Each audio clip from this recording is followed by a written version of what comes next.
Hi, it's me again with Corel Draw Tips and Tricks, and somebody that knows I have Macro Monster and E-Cuts, because I made a video a couple of weeks ago trying to figure out how to change the length of a line.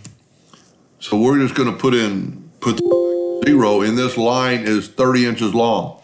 We're going to rotate it to a weird angle, nothing in particular, 28.078.